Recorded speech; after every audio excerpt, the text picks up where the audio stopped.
இன்னும் அதிலிருந்து நான் மீளவில்லை. என்னை போன்று தமிழ்நாட்டில் உள்ள அனைத்து மக்களும் இதே நிலையில் தான் இருக்கின்றார்கள். இந்த சம்பவம் தவிர்த்திருக்கலாம். இன்னும் காவல்துறை சரியான நடவடிக்கை எடுத்திருக்கலாம், திட்டமிட்டிருக்கலாம். அதாவது நடிகர் விஜய் அவர்களுடைய கூட்டம் கடந்த வாரங்களில் நடைபெற்றது. எவ்வளோ பேர் வந்தார்கள் என்றெல்லாம் காவல்துறைக்கு தெரியும். அதே அளவு இல்லை, அதுக்கு மேல் கூட்டம் வருவார்களும் என்றும் தெரிகிறது. விடுமுறை நாட்கள் இது. இதில் நல்ல பெரிய இடத்திலே அனுமதி கொடுத்திருக்கணும் வேண்டும்.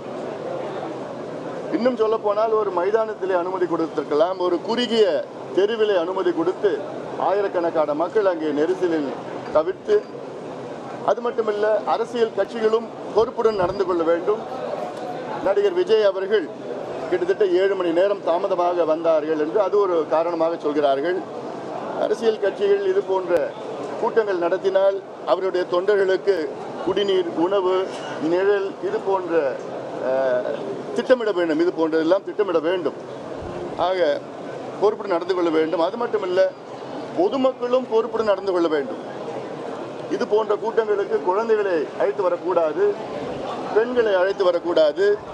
இந்த கூட்டத்தில் இருக்கைகள் கிடையாது, சேர் கிடையாது. ஏதோ அங்கே கும்பலாக நின்றுட்டு கேட்டுட்டு போகிற கூட்டம் இது, அவ்வளோதான். அங்கே போய் குழந்தைகளையும் பெண்களையும் கூட்டிகிட்டு வந்தால் அந்த நெரிசல் இருக்கும். இதெல்லாம் தவிர்த்து இருக்க வேண்டும். இது போன்ற வரும் காலத்தில் திட்டமிட வேண்டும். காவல்துறையும் பெரிய இடத்துல அனுமதி கொடுக்கணும். ஒரு நெருக்கடியான சூழலில் உருவாக்கக்கூடாது. இன்னொன்று ஒரு வதந்தியாக இருக்கணும்னு நான் நினைக்கிறேன். மின்தடை ஏற்பட்டது என்று சொன்னார்கள். இதெல்லாம் வருகின்ற செய்திகள்.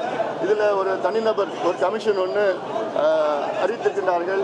அந்த தனிநபர் கமிஷன் அவர்கள் உடனடியாக விசாரணை நடத்தி இதற்கு பிறகு சம்பவங்கள், இது போன்ற சம்பவங்கள் நடைபெறக்கூடாது.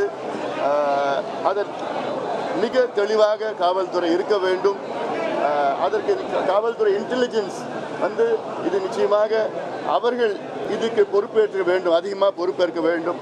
இந்த நேரத்தில் யாரும் நான் குறை சொல்லலை, நான் குற்றம் சொல்லலை நான். அதனால் இதற்கு நாம் எல்லாருமே, அரசியல் கட்சிகள் எல்லாருமே பொறுப்புடன், நாங்கள் உட்பட பொறுப்புடன் நடந்து கொள்ள வேண்டும். இதெல்லாம் திட்டமிட்டு நடக்கின்ற சில பிரச்சனைகள்லாம் இருக்குது. சின்ன பிரச்சனைகள் ஆனாலும் இது நாளைக்கு இது போன்ற சம்பவங்கள் நடக்கக்கூடாது. அதற்கு எல்லோரும், காவல்துறை, ஆளுங்கட்சி, அரசியல் கட்சிகள், பொதுமக்களும் பொறுப்புடன் நடக்கணும். ஏன்னா இன்னும் தமிழ்நாட்டில் இன்னொரு கலாச்சாரம் இருக்குது.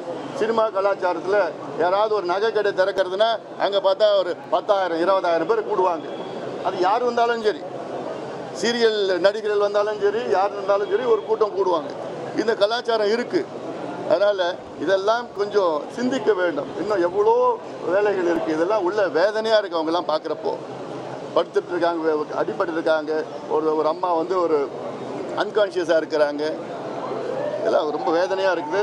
நிச்சயமாக இதை போன்ற சம்பவங்கள், நிகழ்ச்சிகள்லாம், இது ஒரு நிகழ்ச்சியில் போன்ற துயரங்கள் எல்லாம் வரும் காலத்தில் ஒன்று கூட நடக்கக்கூடாது. அதற்கு அனைவரும், கட்சிகள், அரசியல் கட்சிகள், காவல்துறை, அரசு, பொதுமக்களும் விழிப்பாக. உடனுக்குடன் செய்திகளை தெரிந்து கொள்ள சன் நியூஸ் பெல் ஐகானை கிளிக் பண்ணுங்க.